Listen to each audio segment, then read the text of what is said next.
Hia, and today I would like to present my answer to three questions based on the reading option text I choose. First, which reading option text did you choose and why? The reading option text that I choose is a journal article titled Enhancing EFL Students' Recall Writing, a comparative analysis of Grammarly, Quillbot, and Grammar Check application.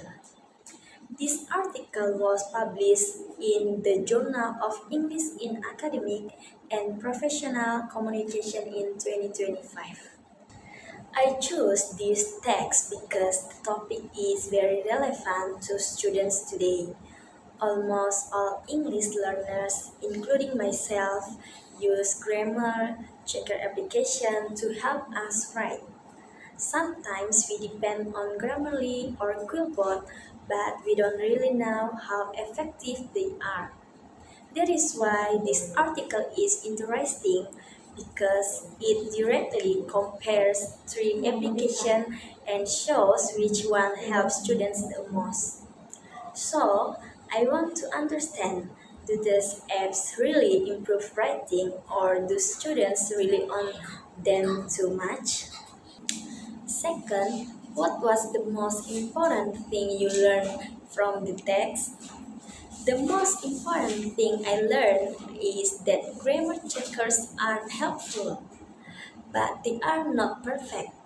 The article shows that all three applications, such as Grammarly, Quillbot, and Grammar Check, can reduce grammar mistakes in students' recount writing. However, each one has different strengths. Firstly is Grammarly. Grammarly gives the most complete feedback. It checks grammar, punctuation, vocabulary, sentence structure, tone, and even plagiarism. Students feel it is very helpful because it gives explanation and teaches them to correct grammar. After that, secondly is Quillbot. Quillbot is very popular because it can paraphrase and change sentence structure. It helps students sound more natural and improve vocabulary. The last is Grammar Check. Grammar Check is the simple tools.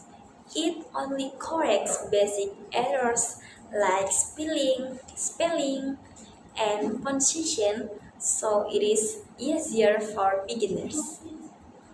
Another important point is that students feel more independent when using grammar checkers. About 78% of students said that the tools help them learn from their mistakes. So, grammar checkers can support learning, not just correcting. However, the study also taught me that these tools cannot replace teachers. The application only fix surface level errors.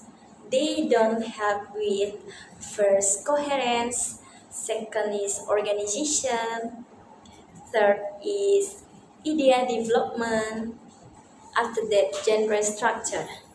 This means students still need teachers to guide them, especially when writing longer or more complex essays.